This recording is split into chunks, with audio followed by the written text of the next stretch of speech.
Good morning, good morning. Welcome to the Tuesday Marriage Reset Facebook Live. So this morning I want to talk about energy, a shift in energy or change in energy.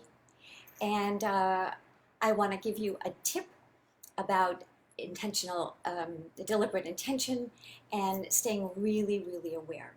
But let's talk about what might be happening. We are 37 days into this social distancing. I really like to call it physical distancing because it isn't social. Have you noticed that you're actually having more Facebook Lives, more meetings on Zoom? Families are meeting, friends are doing happy hours, people are having coffee on Zoom or FaceTime, Skype. So it's really physical distancing, which is brings its own problems. Not being able to hug people when it's just to say hello, or for birthdays, celebrations, or if somebody is ill to be able to comfort them, family members when somebody dies. So physical distancing really creates an energy shift. So are you feeling more angry, confused, overwhelmed, upset? Is your fuse shorter? What's going on for you? Is it happening with a particular person? Is it happening around everything? Frustration, anger, upset, tension, stress, all that stuff. What tends to happen is it gloms together. And until we bring our intentional awareness to all that icky stuff that's going on inside, it gloms together a lot like a ball of yarn or a glulam beam. I know I always use that example and people say, what is a glulam beam? So in warehouses, it's that giant beam that may run all the way across the top, the roof line of a warehouse. And they're little tiny pieces of wood that are glued together into this giant beam, very heavy, very sturdy, and fireproof. I think that that's sometimes what happens with our feelings. They all get glommed together like a glulam beam. And it takes our deliberate intention, our intentional questioning, what am I upset about? What's happening? Where in my body am I feeling it? What are the thoughts that I'm thinking? Notice if your jaw's clenched, right? Or if you've got something going on in your face and all the muscles in your face, or if you're clenching your fists, or your shoulders tend to be closer and closer and closer to your ears.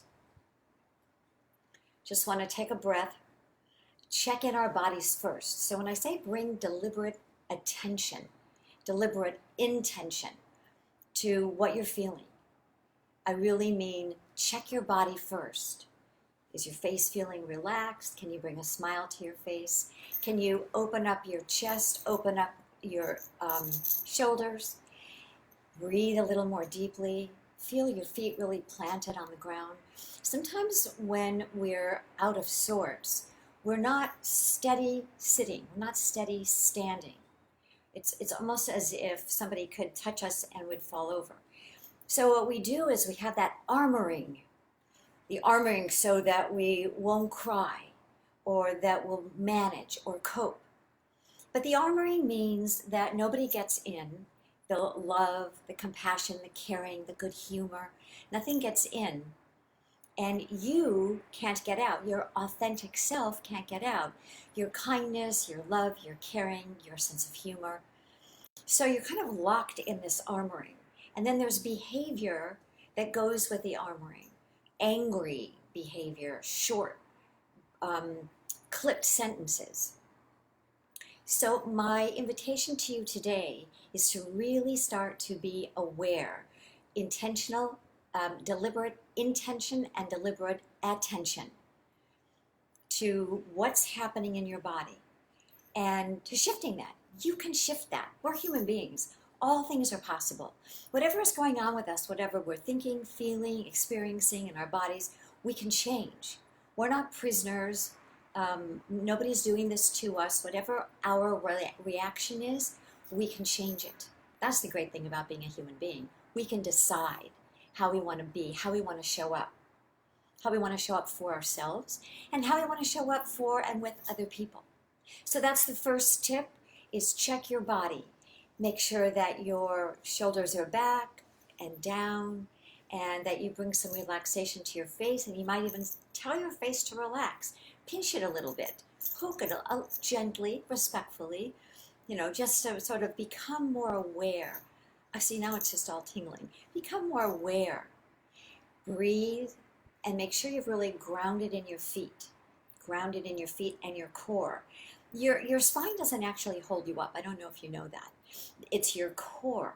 And so the stronger you get in your core, the more you will be in control of your body. And I don't mean control in a bad way, but I mean you'll be able to access, you'll be able to positively impact and influence and affect how your body feels.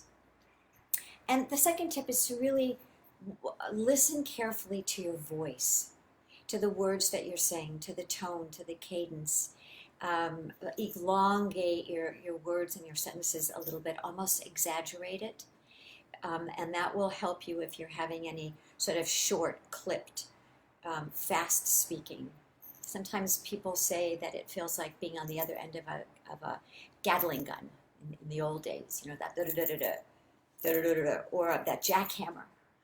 And there's an energy that goes with jackhammer language. So be more and more and more aware. It's a time of great disruption, and you were kind of thrust into this. It wasn't your choice. And because it wasn't your choice, there are losses that are associated with everything that we're experiencing. Not just you, not just me, everyone in the world. I mean, that's really mind-boggling if you think about it. Everybody in the world, this really is a global experience. People, husbands, wives, children, workers, employees, entrepreneurs, corporate executives, service providers, artisans, everybody. Everybody is experiencing this loss. Well, loss of what? First of all, loss of autonomy. We are at stay-at-home orders, stay-in-home orders. For some people, they're in absolute quarantine, is what they're calling it in some countries. Total quarantine, absolute quarantine, total quarantine is different, apparently. So loss of autonomy, loss of being at choice. It's really interesting. I've been working from home for many years. I love working from home. I love being in my home, and I like the autonomy. I like doing what I want to do when I want to do it. And now, even during the days that I'm very busy and I wouldn't go out, there's something that feels a little different because I can't go out, right? I'm not free to go out. And I'm noticing it. And I say to myself, I wouldn't be going out today anyway. I have much too much to do. I have too many calls, too many this, too many that. But there's something that I'm reacting to very subtly, energetically, because I can't. So check that for yourself. Maybe you're home now for the first time. Maybe you're home with people. Maybe you're the one at home and now you've got people in your space. There's a misnomer that I've heard a lot from clients and colleagues lately, and that's, oh, if only we had a bigger house, if only we had a bigger apartment. We're in such small quarters. And the truth is that that's your left brain's explanation for all of this stuff that's going on inside, which is really related to loss. Loss of autonomy, loss of choice, loss of routine. You think, well, but I have a new routine. Loss of routine is a big deal, especially for the kids. Kids love routine. They feel safe around routine. They enjoy interacting with their peers. There's something really rich and rewarding, meaningful to them about that. That loss of routine, they're cooped up and they're going nuts, there's a reason for that. So loss of autonomy, loss of safety and security, because we don't know. Uncertainty.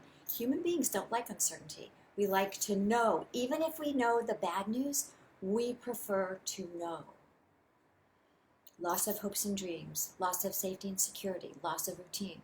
Just those losses alone. And check yourself, but there are probably other losses that you're experiencing too. So first you want to breathe. You want to notice what's going on in your body. You want to notice how your voice is sounding and the words that you're choosing. And you want to make different choices. Be sure that your behavior is driven by your values, not by how you feel, not by tension and stress. Values drive behavior, not stress, not tension. So what I want for you today is a good Tuesday, is a Tuesday that you can be happy, productive, that you can open your heart and come out a little bit, let somebody in a little bit. I have a very special invitation for you. I've just scheduled office hours in my Zoom coaching center on Friday mornings. It's just Friday mornings in April.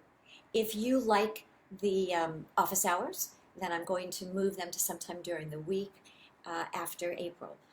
If you want to join me for office hours live, I know this is live, but we can interact. I can't see you, I can't talk to you, I can't hear your voice, and I want to connect with you, right? I want to really show up in the same space. I want to hear what's going on and see how I can help.